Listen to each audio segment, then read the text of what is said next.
Thank everyone for coming. I know that coming in the evening after work hours is difficult for everyone, but we appreciate everyone attending this meeting. Secondly, I want to thank you for getting the food, so I don't get in trouble for having leftover food. I see some extra boxes there, so please feel free to eat. And thirdly, take them home with you if they're left. Exactly.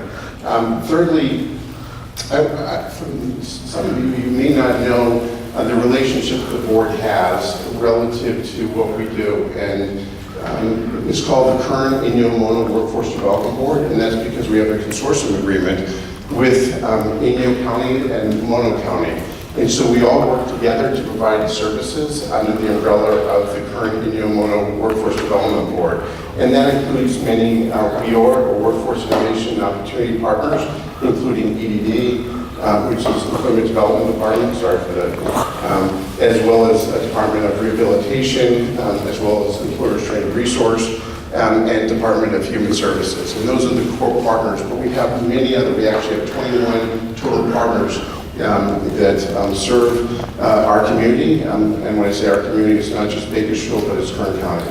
So, as John indicated, the purpose of this is to talk about the community and the plan that we did before, and John will talk more about that. But I want to introduce the person that I've enjoyed working with, and her name is Ruby Awesome. And you think of the name Awesome, she really is awesome. She does so many things in order to provide services to each of the local workforce development boards and to the region. And she's, her title is Regional Organizer and Regional and Training Coordinator.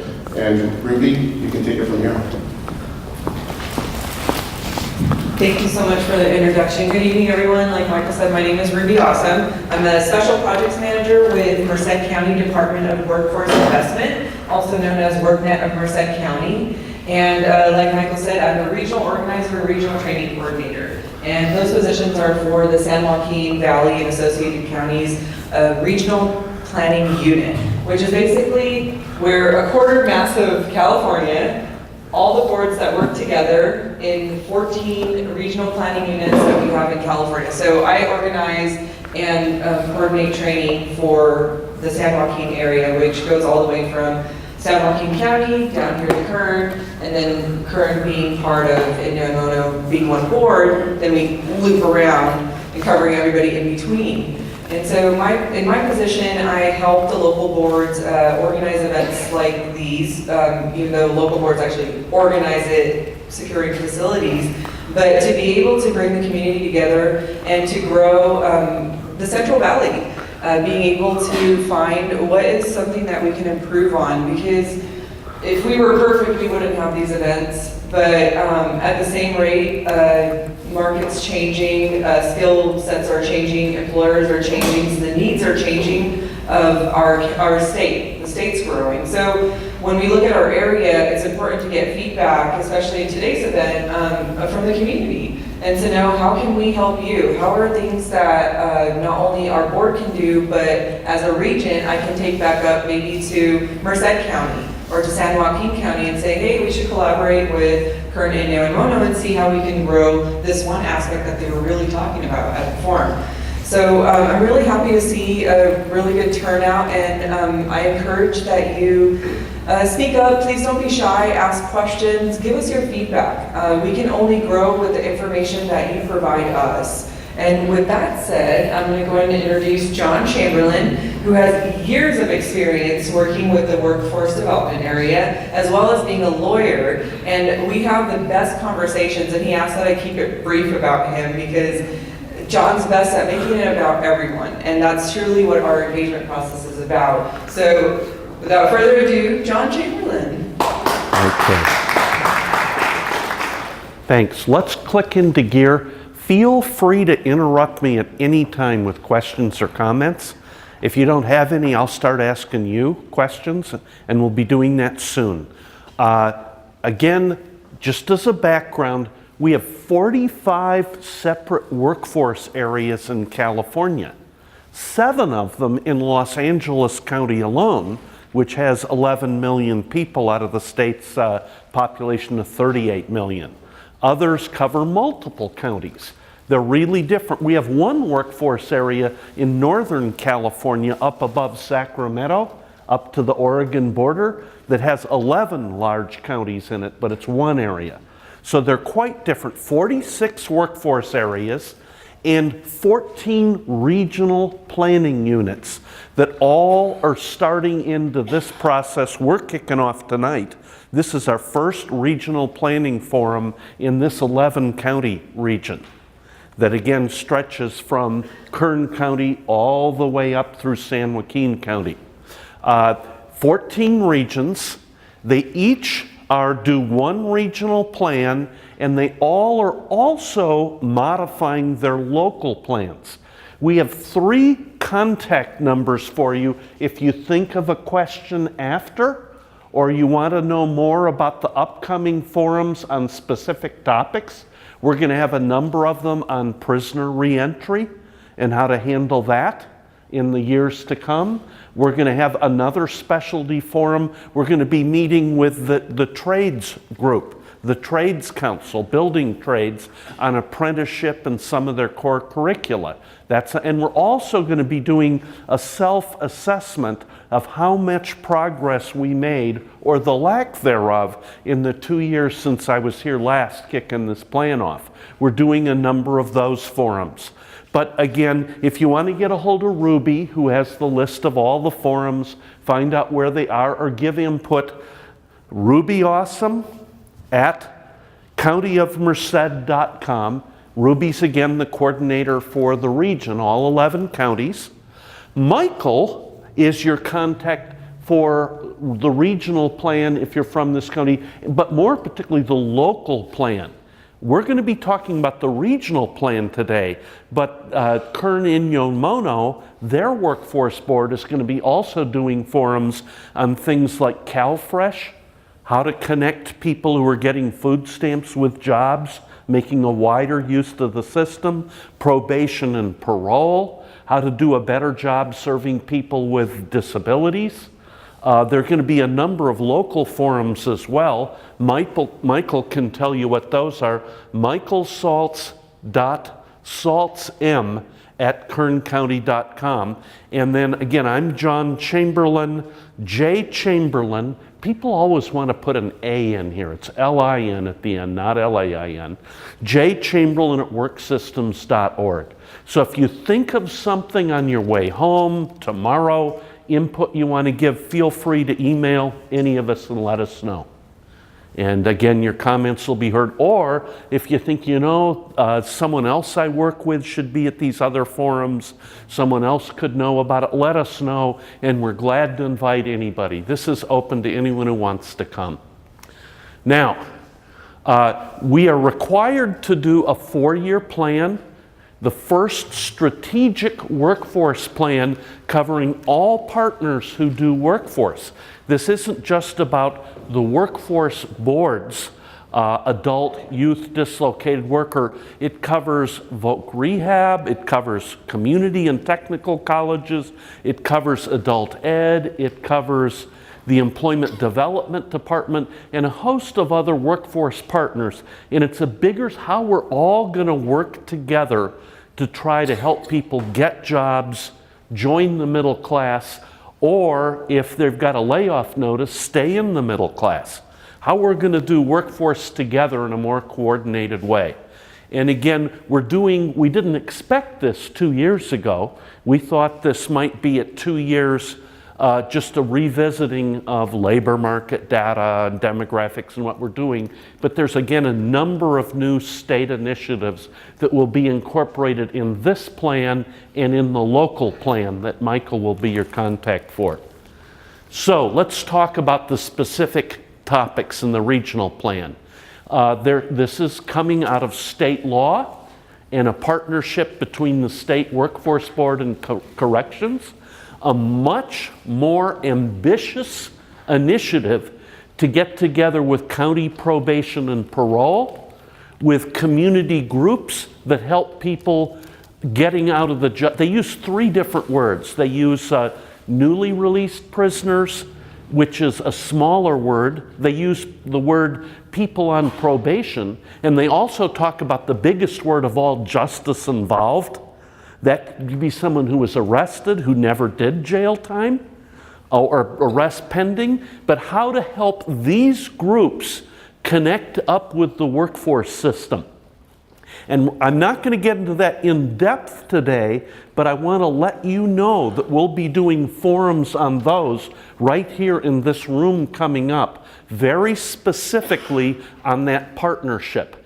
And again, there's a ton of detail in the state guide that we have to elicit from the community. What are you doing best to help people getting out of jail now that we shouldn't lose track of as changes come? What are we struggling with? What partners can we bring to the system? And then one of the toughest issues, what do we measure to show that we're doing a good job? But we're going to be holding separate forums on a new workforce corrections partnership. We're also going to be doing an assessment, and I mentioned that. We're going to do a little bit of that tonight, but we'll be doing a special session, how well we've done in the last 2 years of advancing a regional approach to better aligning what different partners do, better aligning what community and technical colleges do, what adult schools do, what community groups do, what Voc Rehab does, what community nonprofits do. How good a job have we done of aligning? What have we done best here and in the region that we could expand or borrow from? You may be doing something wonderful here that they don't know about in Merced County, and vice versa. So what are we doing best that we could replicate? What are we missing? A third session we're going to have, and this is not so much a large forum like this as a conversation with the building trades councils. I believe we have 3 of them in the Central Valley.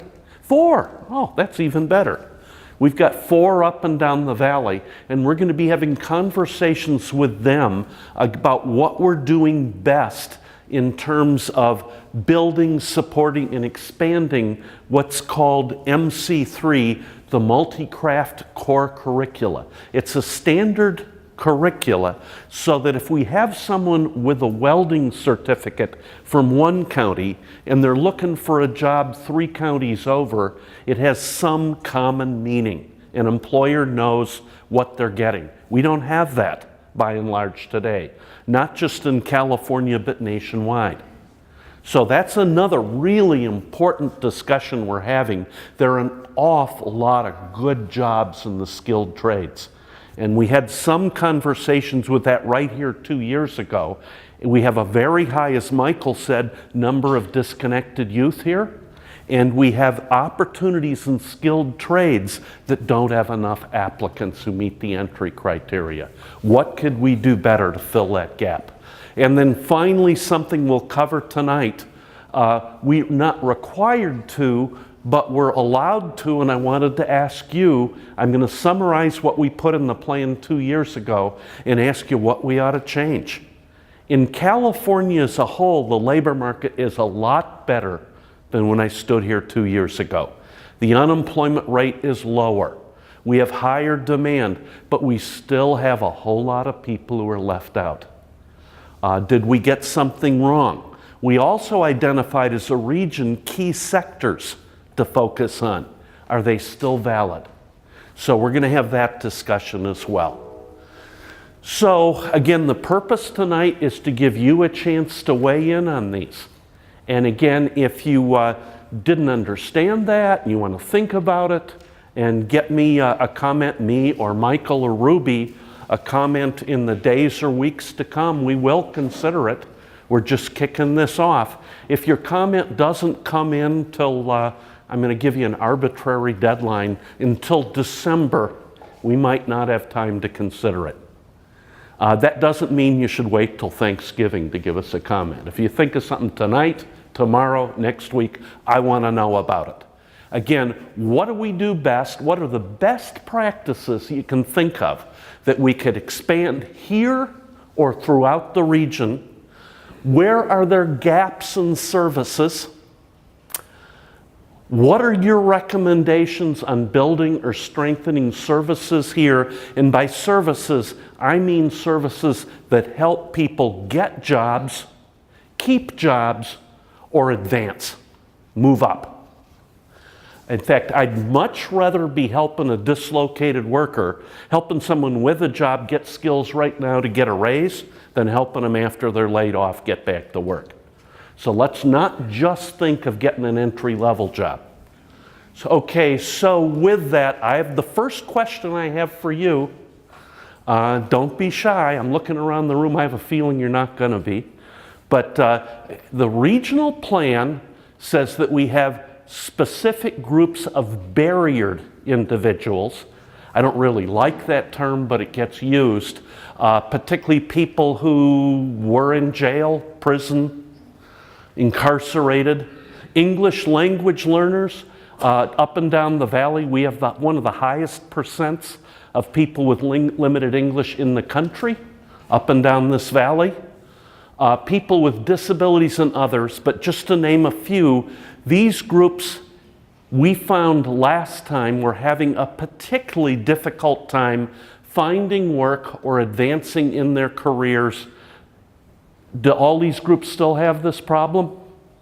Has it gotten better or worse? What do you think? If you're getting out of jail, and I know from talking to you early, Mr. West, you work with people getting out of jail. Are we better than we were 2 years ago at getting these folks jobs? Are we still really struggling? 2 years ago was interesting. The economy wasn't that strong. I feel it's stronger now. So I feel we're headed in a good direction. Okay, so you think the economy has helped us a bit with that group. Other thoughts on this? Folks getting out of jail, and what do we do? I'm going to expand on this. What do we do best now here to help people getting out of jail get a job, keep a job, advance? What do we do best as a community? What's our strength? I think the inmate education that our schools are providing. Okay, should I repeat these or can you catch it? Yes, please. Okay, so in your name? Cindy Collier. Cindy Collier? Collier. And I'm going to give you a mic. Maybe see if you can catch this around the room. Will this work for you? Okay. Okay, go ahead, Cindy. So I said, one of the things I think that we're doing really well as a community is the education that we're providing within the prisons. Oh, great. The community colleges have started doing, inmate education, and I think that is a great first step. Great. And I'm going to ask you, how extensive is it? Oh, it's gigantic. Yeah, I couldn't tell you what the numbers. 8 facilities. 8 facilities that have education within them. 60 sections. In 60 different sections of courses. Wonderful. How long have you been doing that? 3 years, maybe? Okay. And I'm with Kern Community College District. So it's all of our colleges, Bakersfield, Porterville, and Great. Arcosa College. By the way, that is not universal across the country. It's wonderful. Again, communities are different, but national data says the 3 things that work best in terms of seeing that someone gets out of jail, doesn't go back to jail, are getting a degree or certificate in the year before you get out. That halves the recidivism rate alone. Secondly, where you live when you get out. If you live with a family, you do twice as well as if you live with a group of people you were in jail with. So where you live, stable. And third is getting a job right when you get out and working steadily for the year after you get out. Each of those independently have recidivism. So that leg is great. Anyone else, what do we do well to help people getting out of jail or prison? And if you could introduce yourself first. Indy Grahava, Bakersfield College Adult Education, and if I could just expand on Cindy Collier's comment, what we're doing in adult ed is now partnering with agencies like Garden Pathways and partnering with our inmate scholars program for the next step, meaning once they do come out of prison or jail, that they have a support system in place to continue their education. Or those who had not identified themselves as college going, we're working to help identify those students and get them connected over. Great. And have you expanded that program in the last couple years? Actually, that's within the last few months, if I'm being incredibly honest. Adult ed is fairly new to Bakersfield College. Bakersfield Adult School, Kern Adult Schools have been doing some work similar. But for Bakersfield College, in the scheme of things, this is fairly new.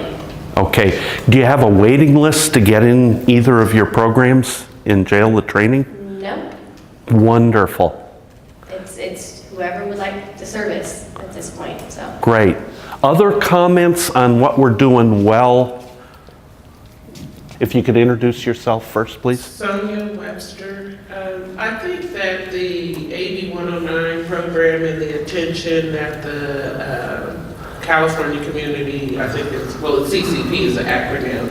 I think what they have done in supporting community-based organizations with assisting people when they get out of prison has provided some support and stability for them to access different programs and to seek employment and get the additional support they need. Great. A few others, what we're doing well. And let me switch go ahead. I'm sorry. Introduce yourself, please. My name is Lou Manny. I'm with America's Job Center, and we do have an AB 109 program. So we are a partner of the CCP, and we have worked with different partners and community agencies. And one of the things that we found is just getting the information out to the formerly incarcerated and keeping them motivated, because like you said, housing and dealing with that blackout period where they're, have to meet certain requirements when they are in these housing facilities. So sometimes, their goal is to find work, but their main concern is, I need a roof over my head. So, and it's great that we have these partnerships, and we're trying to, be uniform and trying to reach out to these customers, and we're continually changing our processes. So, and I know for our team, we definitely revamped our program so we don't lose them when they come out of Lerdo or any facility, and we can keep them motivated. So we actually have changed our approaches so that we can keep them with us and hopefully continue on with our plan. And also when they get that job, sometimes they have that job for a period of time, and then next thing you know, they lose it because other factors play in. And we want to let them know we're still here, so please reach out back to us. Right. Again, from what I've heard, it's easier to help people get that first job than it is the second and the third replacing people. So that staying in touch makes a world of difference. A few others, and we're going to have special forums coming up on prisoner reentry and on community partnerships. So we'll have a chance to get into this in more depth. But I just wanted, any gaps you can think of in helping people who've, I'm going to say justice involved, the broadest word of them all. What gaps do we have in our system today? Where do people fall through the holes, do you think?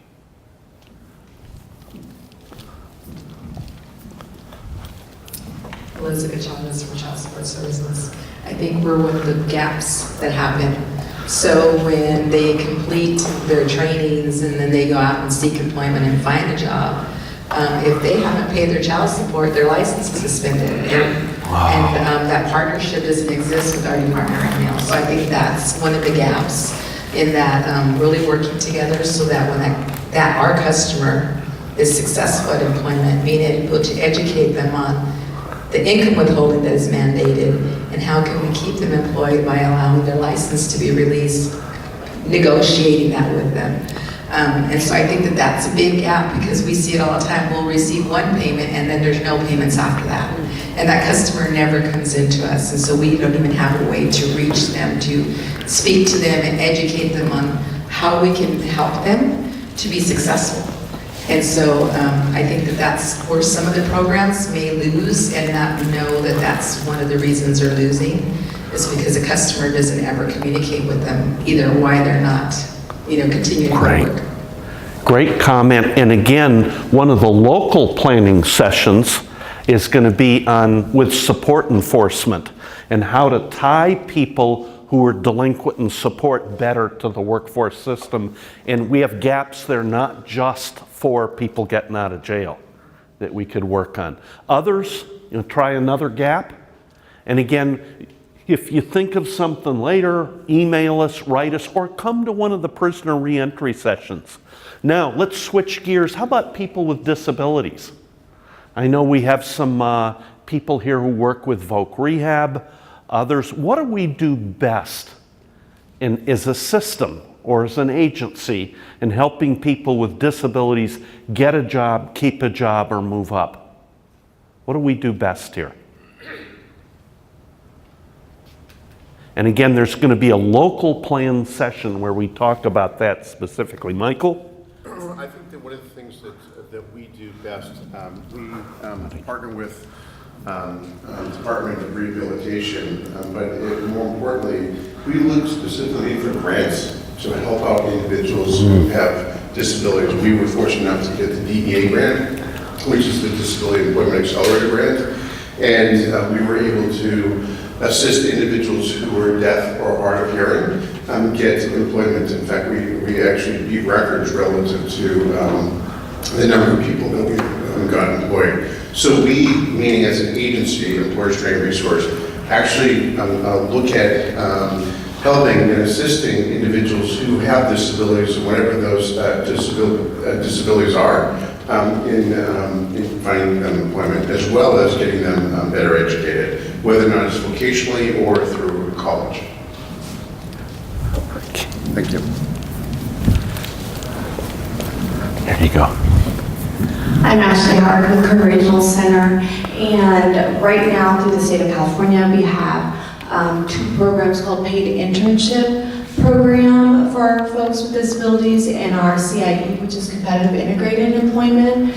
And the state of California has put aside $29 million for these 2 programs. So we are, as the 3 counties are promoting this program with our vendors and encouraging them to seek employment with our business community in partnership, not as free labor, but as our folks are valued employees, and really honing in on our folks' strengths, not just a placement.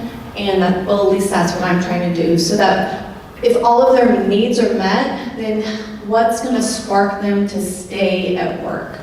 And I think that's the key component, is getting their interest, because if mom and dad are paying for all their bills, then the checks will just pile up and they could care less about the money. But if we could really focus on customized employment, which happens in the Bay Area and bigger cities. I stayed in Phoenix for a while, and customized employment's big over there too. But I think that Kern County could really focus on that. It's starting small, but I believe that it could really grow. Great. And again, one of the local plan forums will focus on service to people with disabilities and expanding our partnerships. Let me try another one. How about people with limited English? What do we do best here? What do we struggle with? Don't mind me sharing again. Oh, go ahead. Again, Andy Graham at Bakersfield College. Under adult education, we part of our scope of work is specifically outreach to ESL students for various reasons. We are seeing people with foreign degrees who are not hireable because they do not have a GED or they don't have the confidence to be able to go out and become employed. So a lot of our work is specifically directed to supporting those individuals in transitioning into our EMLS English for multilingual students. We're offering that for credit and non-credit. Non-credit meaning free to them as a student. This is huge because some of them are not California state residents and would not qualify to attend educational courses as a result. So through those efforts, we were able to get them those skills, the confidence, and then get them connected to our job development team and continue on to get those units transferred or a certificate, whatever it may be. So that's just one of the things that we're doing. Okay. I'm going to ask you another question. Michael pointed out as we began the session that this area, is it Kern or Kern and Umono together, have the highest rate? The city of Bakersfield, the highest rate of disconnected youth, meaning young people who are neither working nor going to school, not only in California, but perhaps in the whole country. Why do you think that is? Why do we have that problem here? Anyone want to take, why do you think we've got that problem?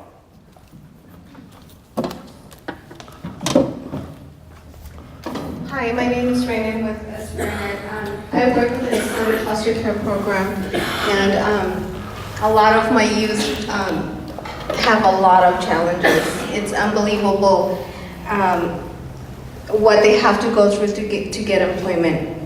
A big one, I would say, would probably be motivation. I have to beg my kids to go to my workshops. We don't, as an agency, we don't really have a lot of funding to providing them, like, meals or gift cards or anything like that will motivate them. But a big lack for them would be motivation. Motivation, challenges in their life. A lot of them have trauma. They have transportation is a big one. A lot of the jobs are out there in Shafter. Some of them qualify, but they don't have transportation. And if they use the bus, some of these jobs are like, late in the night. And it's like, they'll tell me, Raina, I can't work there because, I won't catch the bus, even for college. Some of them will be like, I have to drop Milan because there was no bus at 9 o'clock. And we were stranded looking for someone to give us a ride. A lot of them have a lot of behavioral problems. In our program, we have, I would say, about maybe over 50 that they can stay in our program to, from 18 till they're 21. A lot of them have so many behavioral problems that sometimes we have to discharge them from our program because the managers want them out from our housing program. So the way that we work is that we, that once they get approved for a program, we offer them housing. So they will stay in one of our apartments that it's under a Spirit's name. And so for us to work with the, landlords, we have to go by their rules. And it means that if they're not behaving, they have to get discharged. So then what happens to them? They're homeless. If they're not going to school, if they're not working, if they're not AB 12 compliant, then when they get that court hearing, they will be homeless. And I've seen a lot of my youth go homeless.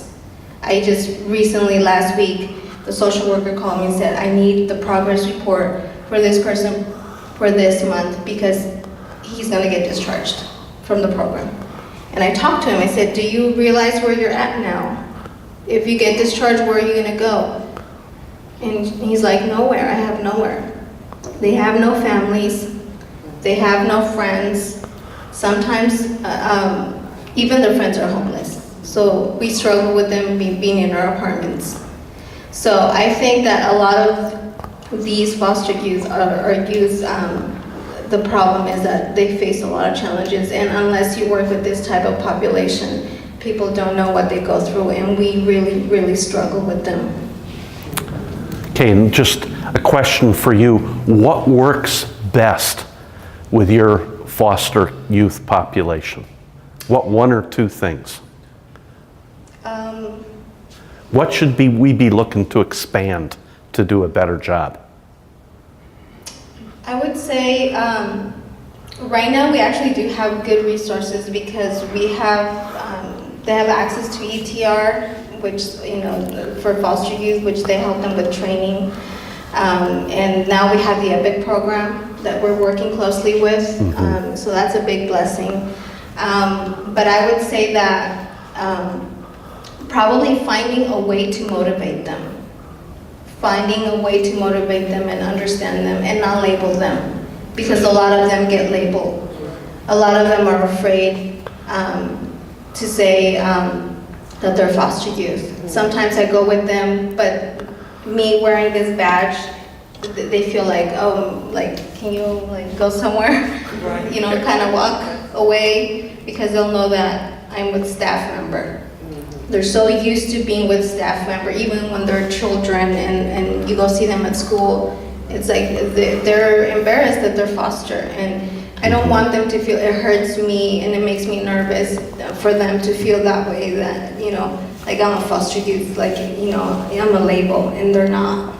They have so much potential, and we need to find ways to motivate them and let them know that they're so valuable. And my kids are very, very smart, and they have so much potential, but as soon as something happens in their life, it crushes them, and that's because they don't have support from a family member. Because I clock in from 8 a.m. to 5 p.m. and that's it, that's my time with them, and after that, it's all gone. So right now, as an employment specialist, I'm trying to reach out to people from the America's Job Center, from different agencies, even working with the people with disability, because they probably understand us better as well, and just trying to work with them, trying to find places for them that they can get motivated and understand. But I think that we need to find a way to let them know that they're so valuable, that they are our tomorrow. They're going to lead us tomorrow, and we need them. Thank you. Any other thoughts on why Bakersfield in particular has such a high level of disconnected youth? Michael? Well, I was just going to talk about two other things. Go ahead. So one of the things that we talked about with regards to English language learners, I don't know if many of you know this, but through the HACC, or through the Workforce Development Board, we have a mobile HACC, which goes around all 8,000 miles of Kern County to provide services for individuals, particularly those who have an English language barrier. In addition, we have Rosetta Stone that's available at all 21 public libraries. That's for free, so that people can go in the library or check out Rosetta Stone and take it to their home, so that way that they can learn English better, or vice versa if you want to learn Spanish better. So I know that we are doing other things to help out the English language learners. With regards to foster children, we're in the infancy stage, but we are teaming up with iFoster, which is an organization that helps out individuals who are foster youth. And this organization helps with regards to their mental health issues, with regards to job opportunities. One of the things that we really appreciated with iFoster is, for instance, Kern High School District communicates with local merchants. So for instance, we'll go to Starbucks locally to try to get them jobs. So iFoster actually deals with them nationally. So in other words, is that if an iFoster or a foster youth through iFoster comes in, they will help them and guide them with regards to interviews, so that way that they can get the job. So we, meaning at Employer Training Resource and through the HACC, are going beyond to help individuals who are, as they call, opportunity youth now. We're doing whatever we can to help out individuals, and I believe that those numbers, as we move forward, will significantly be reduced based upon the efforts that we're making and the strides we're making today. Great. I'm going to switch gears up a little bit in the interest of time.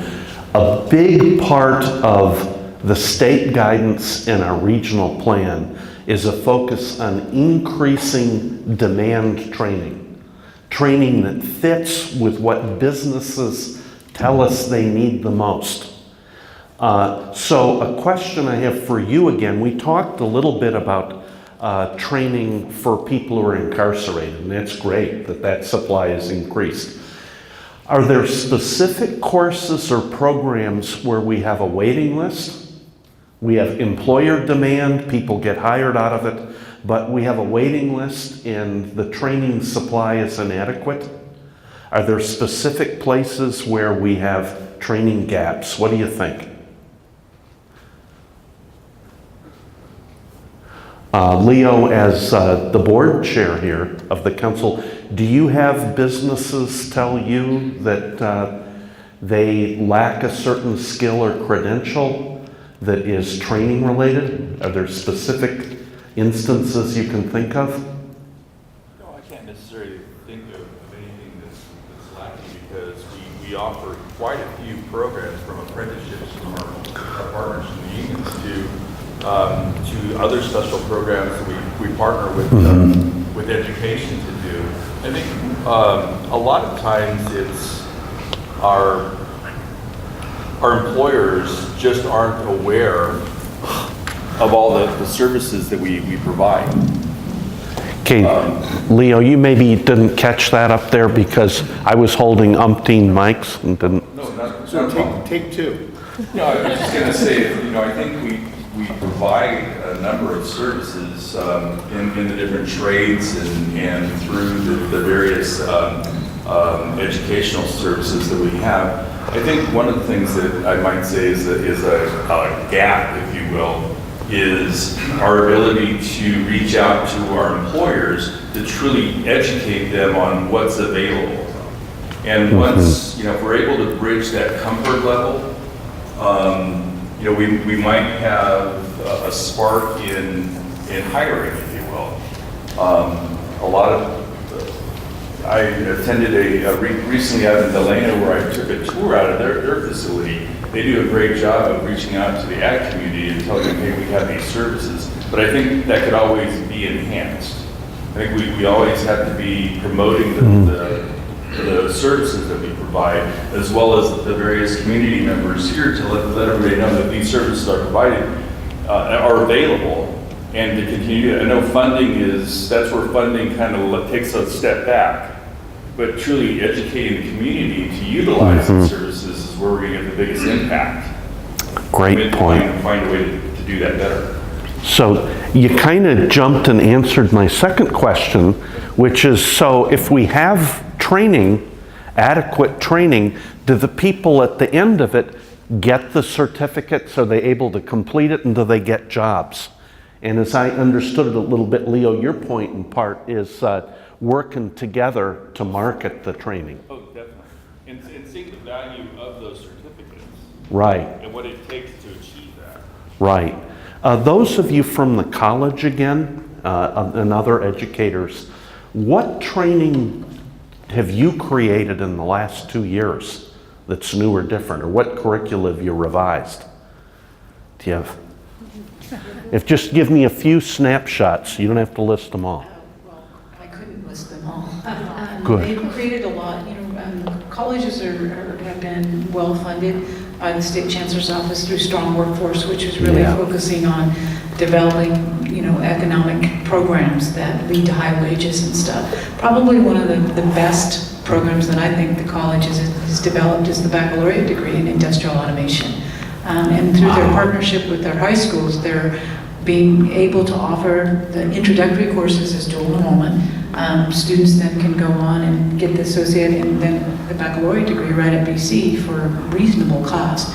And the degree in industrial automation covers all kinds of areas: ag, food, healthcare, you name it. I mean, it is wide open. So I think that is probably one of the highlights. But they have also expanded. They've created an HVAC program up in Delano that should be just opening up real soon. Cybersecurity. The list goes on and on. But I can tell you there is some gaps. Healthcare is a gap. Healthcare is a huge gap in our community. Our employers, the programs in this community are impacted, and they cannot find enough, nurses primarily. I was going to ask you specifically about nursing.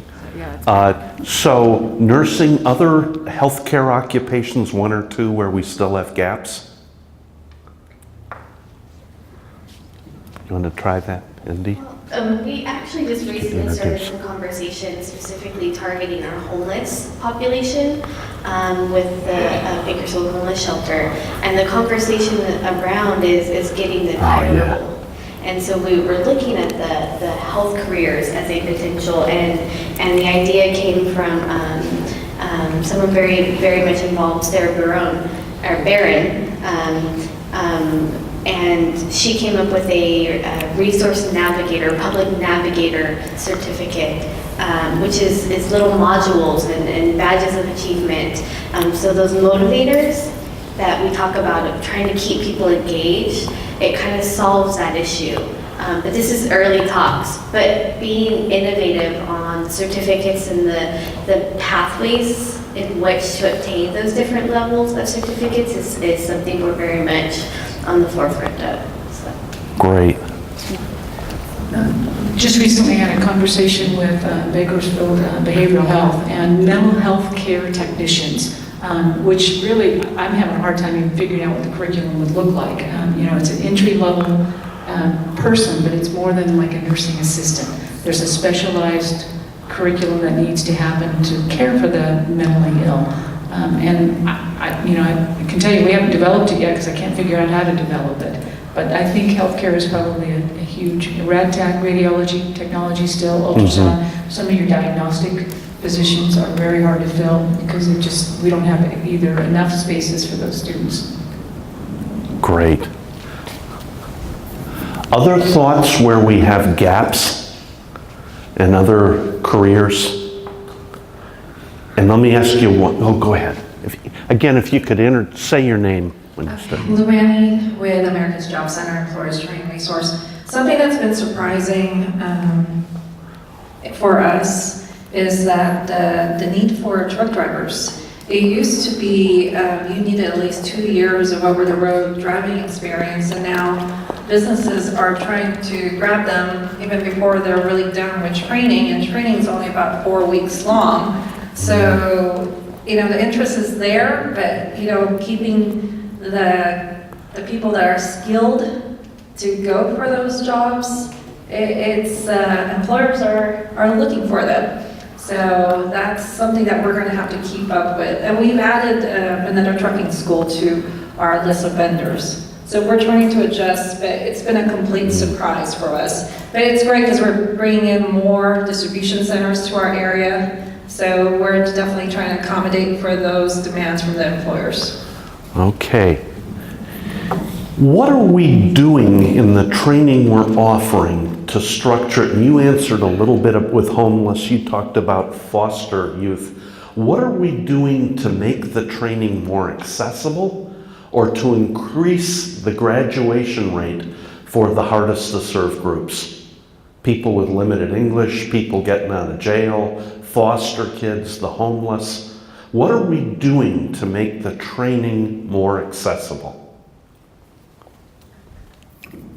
The colleges are working with the high school districts for dual enrollment, and so really looking at those programs of study so that students have entry and exit points, so that hopefully we can get our students to get 6-8 units of education credit while they're still in high school, which literally could lead them straight into a job once they're either in high school or out of high school, but can also give them access into the college. So I think that's a huge piece of it. The other part is really focusing on what is that end in mind, and so getting those students to realize there's entry and exit points, and that there's different levels of education, so whether it's a certificate or a degree. Okay. I'm going to skip to the last question, and there'll be chances to weigh in at the end again. One of the things that came up when we first did this 2 years ago, in almost every session across all 11 counties, was an almost universal need for what people call digital literacy, the ability to use computers, more specialized computer programs, the internet, communicate using technology, and to ever increase their skills. In some ways, it's hard to even apply for a job without some level of digital literacy and interview. And so I guess my question for you, is that still a priority here? What are we doing to address it that's working? Yeah, as an employer. Okay, and I'm going to introduce yourself for the... Leo Batista. As an employer, I think the programs do address this because they're always looking at the next forefront and how do you do your interview? How do you present yourself? How do you prepare yourself for that? So I think America's Job Center, they hold the right forums and present that and give everybody the opportunity to go through those programs. So I think we do a good job at preparing someone for that. It's the soft, and they do a good job preparing soft skills. It really is, it's something that's echoed here. It is more something that we should address more is how do we increase or how do we help their self-esteem so they maintain those jobs and they look for the next step, because as employers we all have different opportunities for advancement, and a lot of times they get a job and they want to stay in that job and they don't want to go to the next level because it puts them in a different light, or it requires them to give more, and they're not really ready to do that. So it's more important, how do we get them there? How do we go back and follow up to make sure that they're maintaining and they're functioning properly? It's a good point. And again, the point, getting people a first job, entry-level job, can be quite different than teaching job retention or advancement.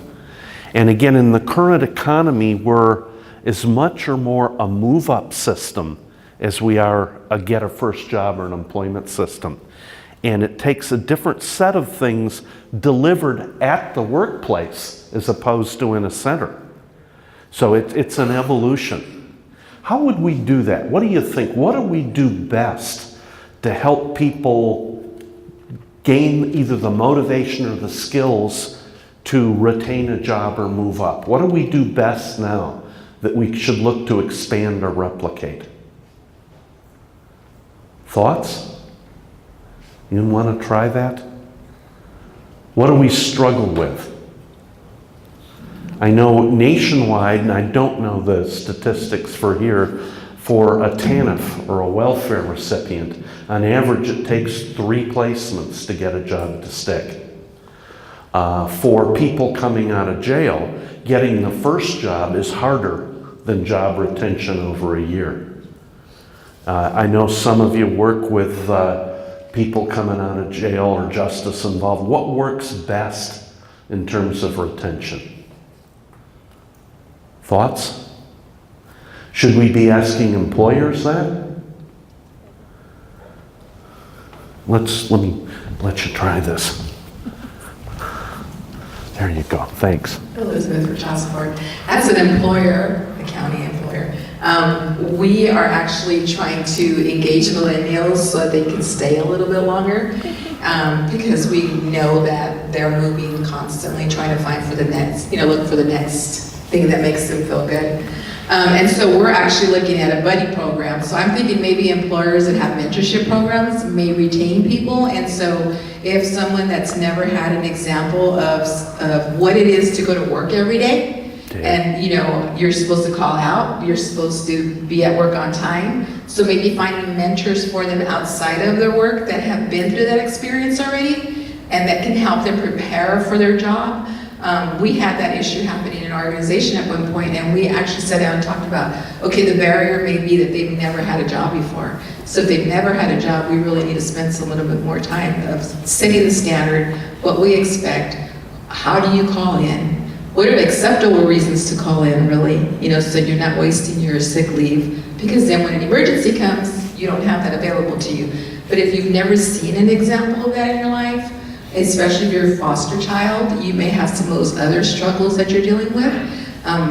Maybe some real people that have been successful can help mentor those youth, those even people that are recently released from incarceration, because there's already barriers coming out of that, right? When you have to put on your application that you have a conviction, just even how do you explain that? So that it's not a barrier for you? You no longer have to do that. Yeah, well, but still people may feel, unless you tell them, they don't know that. So in your preparation for them of going to the job interview, are we, setting that for them? I don't know. I'm just saying, you asked the question, so I'm trying to think of some things that may be ways. And to recap a little bit, it makes a big difference if you're a foster kid and you can meet someone else who was a foster kid who succeeded. If you're a young African American kid who's dropped out of school, if you meet someone just like you who is making it, it's inspiring. And to hook people up either in a group or one-on-one with someone who's lived a life that they can relate to makes a big difference. Hi, Peggy Langles from Employers Training Resource. I think one of the things that would work, and we kind of do this, I know our instructor covers some of this in our Positive Steps workshops with our AB 109 clients, but it's pretty much having like a coping skills workshop. So, okay, you're going to get a job and your boss says something you don't like. What are you going to do? What's your reaction going to be? You don't walk off the job. How do you cope with that? Who do you talk to? What should your reaction be? Because I think a lot of times people that really haven't worked in a long time, or they've never had a really good job, and all of a sudden they're in one and there's more stress and there's more things happening, they don't know how to cope with that. And so instead of coping with it in the proper way, they either get mad, have a fit, walk off. So I think, that's something that they need to have workshops on before they even start working. All right, here's the scenario now, what are you going to do? Do we have those workshops now for people getting out of jail? Okay, so we have those set up. I'm going to skip along a little bit. Here you go. I was just going to echo that because we do a lot to help them get in the door, but it's what they do afterwards. Now the laws are that don't ask questions, where you don't have to put down that you were incarcerated or you did this. Where it's going to come up is in their background screen. But the job has already been offered, so you can't do a background screen until after the job's offered.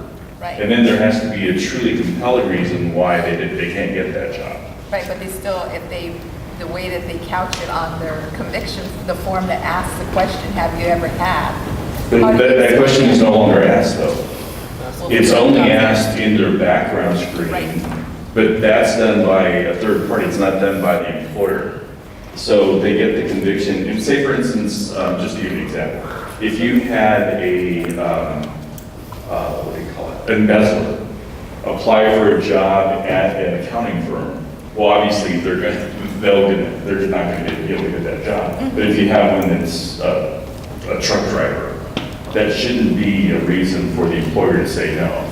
Right, what we experience is people don't mark the box that they have, that when they complete their background check. And so, because they're afraid to disclose anything when they're completing their paperwork, so that excludes them from the position because they falsified them. So how do you help them to understand what it's impressive upon them that they have to be truthful. They made a mistake, they paid their debt to society. Most employers are going to say, okay, let's go, because there aren't enough employees out there. Right, exactly. So they have to have faith in the system and building that. But more importantly, I think once they get the job, they need to, not that I'm asking anybody to lie, but they don't need to tell everybody that they were incarcerated. Because once they go and they share their business, which gets them, it's no one's business but their own. And that's the classes that we need to teach. So Leo, in your opinion, is the word out to where employers, little ones as well as big ones, and applicants know that they no longer disclose that on the application? And they're aware of it? Okay. Okay. The fact that it's the law doesn't mean that a host of applicants know that. But they, I mean, that. You know, how to we need handle it. Do a better job informing our. Possibly. That was my population question. their rights. Yeah. I know as someone who writes policies, it's much easier to write a law than to get people to read it. You could introduce yourself, please? Charles West, Program Specialist, Employers Training Resource. Concerning your 8109s, your reentry individuals, what we do at Employers Training Resources, we meet them inside the institution. So here locally in the county, we have an instructor that works with them while they're incarcerated. And then as they're released, he meets with them again. So that's unique in what we do. They see someone inside, they see the same person outside. Great. So then we take it a step further. Inside, you don't have access to computers. Outside, you do. So he takes them that other step. And another thing we do is we discuss answering that difficult question. It's not so much about what I can do. This is what I can do. So I amplify that they reinforce what I'm able to do. We also have job developers that will go out amongst our wonderful community and let them know, what do you have for that person who has had a barrier, who has a blemish, who has a bump? Do you have any positions for those individuals? So that interview point, it doesn't become the consciousness of the interview. So again, that's why I'm so proud to be a part of this. The most difficult thing is when, one more. My employer has allowed me to be certified as a GED proctor. So again, you're gonna see me as a case manager, you're gonna see me as a job developer, you're gonna see me in the class, and then all of a sudden you're gonna come in here because I told you to better yourself, and I'm gonna be the one at the desk saying, I'm proud of you. And that's what we do better than anyone else. Larger communities, you got this person, this person, this person, and all these differences. Mm-hmm. And the inconsistencies are what they're accustomed to. Right. They don't embody success. So that again is why I'm so proud. We have Employers Training Resource, we have EDD, Department of Human Services, Child Support, we've all partnered together. I can pick up the phone and say, give him a chance. She's like, he's already got a chance, he just doesn't come over. Again, EDD, what are we able to do for them to get them going in the right direction? So we do that very, very well. The difficult aspect is we're dealing with a population that they just don't know how to win. And that's the part we got to work on. How do we work on that? Is be consistent, continue to be consistent. Okay. I've learned through management, Charles, you can't save everybody. I come from a lineage of individuals that did this work. He's no longer around, but we're Americans and we're all proud to be Americans. So we look at saving, picking up everyone, leaving no one behind. Mm-hmm. And in this population, in what we do, we just can't do that for everyone. That's our frustration. Yeah. And as far as the employers and the difficult questions, we're going to make sure that up front, before you come in, before you apply, they already know who you are because they've already seen your resume. So then they're looking at an individual. I can't name any family in here that hasn't had a family member that is not perfect. And that's the greatness of this community. Yeah. One of my heroes, a gentleman named Oliver Sacks, writer, one of his quotes, if you're not a part of a dysfunctional family, you don't have a family. We all have issues. And a theme, I really appreciate your passion, Charles. And again, with that, one of the themes, and I heard that from you about the foster kid, self-esteem is so huge.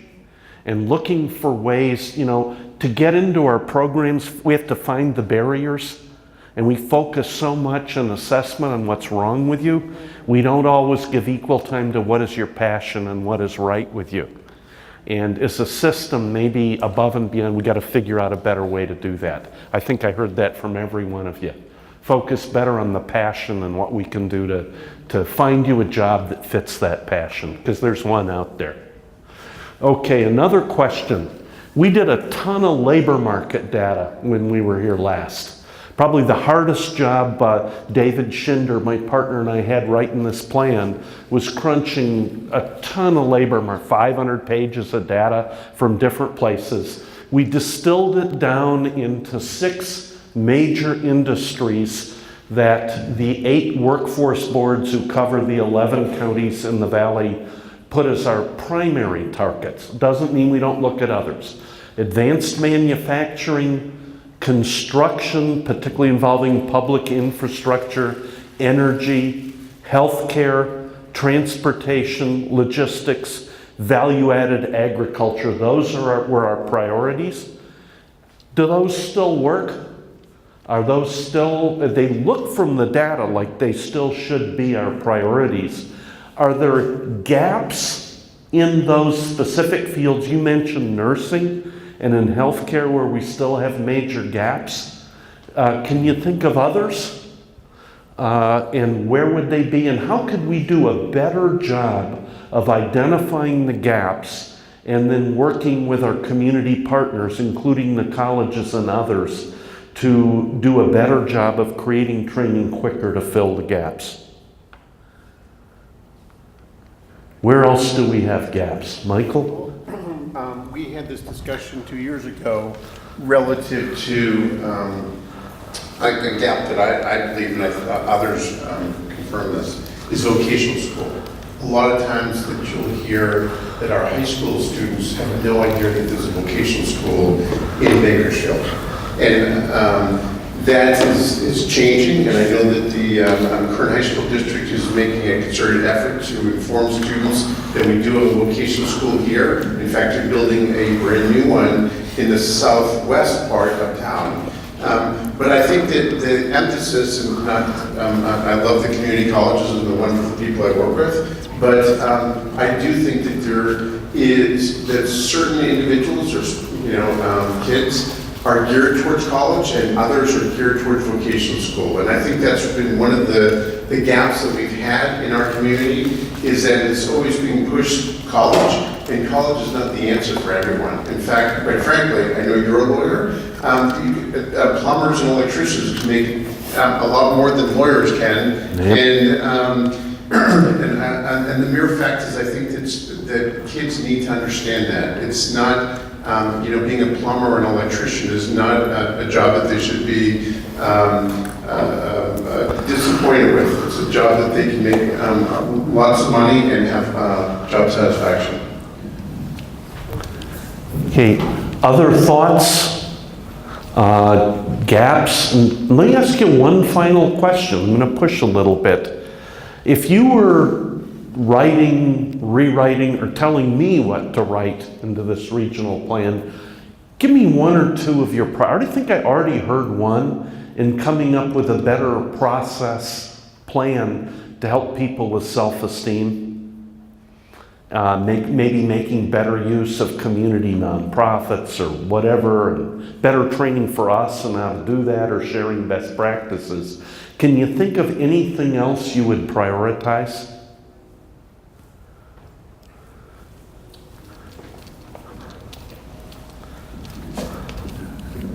My name is Yazid Al-Ghari. I'm with the Housing Authority.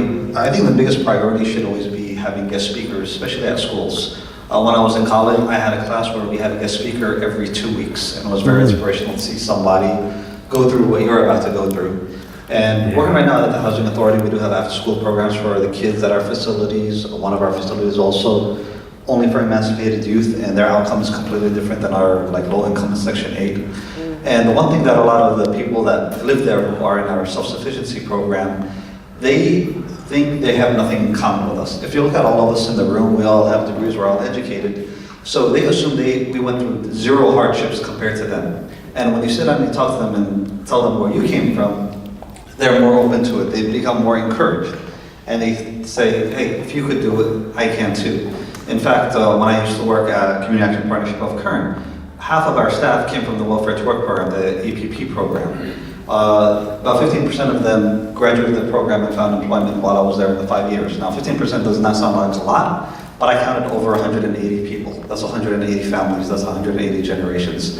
So I think motivational speeches at schools, at community centers, it should always be a priority. I do my best to try and schedule guest speakers at our facilities because one, again, it can encourage the kids to take that one step, and a lot of them, unfortunately, because of their situation, they don't have a lot of self-esteem. And when they see people that they look up to that look like them and came from where they came from, they're more encouraged. I think that's a wonderful idea. And again, a lot of times, until you can have a conversation, people don't understand that a lot of us had issues. And I think when you can get someone to talk to kids who came through tough times themselves and that's a motivational issue in and of itself. And particularly if you can establish a mentoring relationship.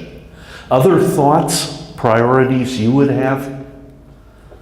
And by the way, we're taking this to heart. We're taking notes, and your ideas will be considered. And the ones you have, someone may not have thought of 2 counties over, and they may say that's great. But other thoughts, priorities, things we should consider? Hi, my name's Sophia Morales. I'm with the EDD. One thing that at the Bakersfield AJCC Center that we do really well is partnerships.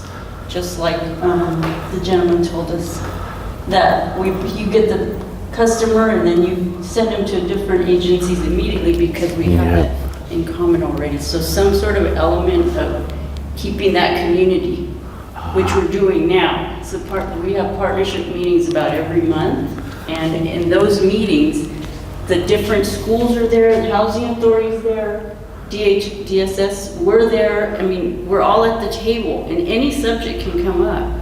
We have priorities to discuss, but we can bring anything to the table, but more of that is what I'd like to see. Okay, so more and continued partnership meetings, and maybe you have people at this table who'd like to be a part of it who didn't know about those meetings. Let me try you and then I'll come back across. Well, I was just going to... If you could add your name first. Oh, right now with Experiment. Well, for our program, because we just started the job development program, which I pretty much run, I tried to do different workshops with them, and as far as teaching them like interviewing skills, interpersonal skills, how to write a resume, how to do applications. But also for me, it's really important outreach in the community is learn more about CAPK or learn about other programs. And even like right now, like writing down ideas like, oh, let me talk to that person after this meeting, see how they can even help. And sometimes we probably don't work with the same population, that's okay. I'm part of the hired committee. Most of them are with, they're based from DOR, Regional Center, BARC, I forgot the other one, so many of them, Taft College, BC. And I have no one with disability really, most of mine are foster kids. But I am so lucky that I found them because they have welcomed me into their meetings. And we do job clubs, so we invite employers, which it's about maybe probably 2 employers. And I hosted the last one, and I'm hosting this one coming up in November. We're doing the mayor's luncheon that's coming up in October 16th, where the mayor will be there, and she will pick the employer and the employee of the year, etc. And it's my first time. I partner up with another agency, the Native American. It's called Owens Valley Achievement Career Center, and they have nothing. Really, what I said, hey, you know what? You guys have funding. Let me help you. I love going out in the community, and I'll be bugging you, people. Some of them know that I will, and I partner up with them, and they said, hey, yeah, let's do that. Let's work together. And so I'm putting all the workshops. I'm outreaching to employers. Another agency, Act One, she's going to do a colors workshop for me tomorrow for our kids so they can learn what different personalities. And then the Native American agency will just pretty much do the incentives and the meals. and I'm putting the work. So I think it's really nice that even if we don't work with the same population, but if we see somehow that we can partner up.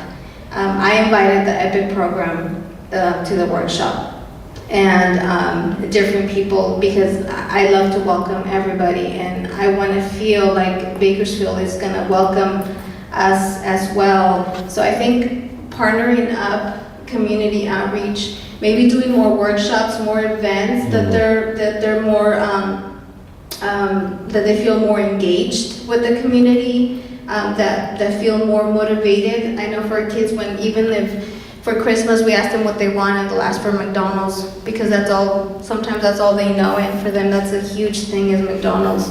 So can we reach out to McDonald's and see, hey, can you guys give us gift cards? Can you guys be part of this? Can we help them get get those barriers out, like transportation? Are there ways we can help them with transportation? Are there ways we can help them with interviewing clothes? They don't get a lot of money per month, and they don't have jobs. So employers will turn them down, but they can't get the clothes that I have. So can we find employers that are willing to donate? Can we ask the community for that? Can we ask more, discounts for them, or something that will motivate them? I know there's something out there, and I can think of a million ways that I can write it down. But I think it's important that if we all work together, and I highly encourage you, even if you think of something, if you're not working with the same population, we're not getting paid by the same employer, but I still feel like somehow we can collaborate. Great.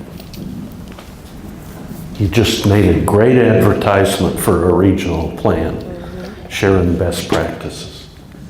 You could introduce yourself first. Sonia Webster, 3C Coalition. I think what I would put as a priority is to be more inclusive.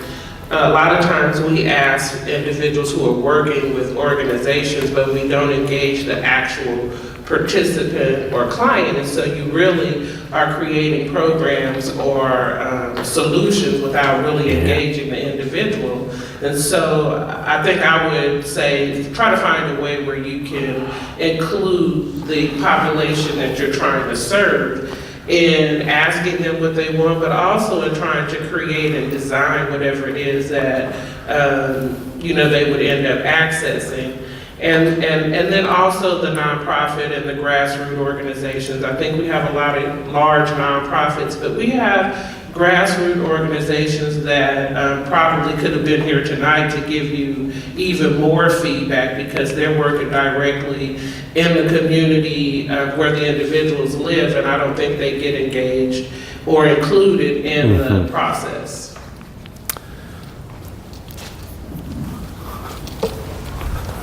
Sir? My name is Ollie Morris. I am on the Workforce Development Board. I also have a small business assistance firm that I work with. And one of the things I haven't heard thus far tonight that I believe is the inclusion of entrepreneurial training for individuals. That's my passion. I love to teach entrepreneurial training. You talked about students coming out, not necessarily looking to college, maybe looking at vocational training. My feeling is the same when it comes to people looking for jobs, especially when you're an ex-offender.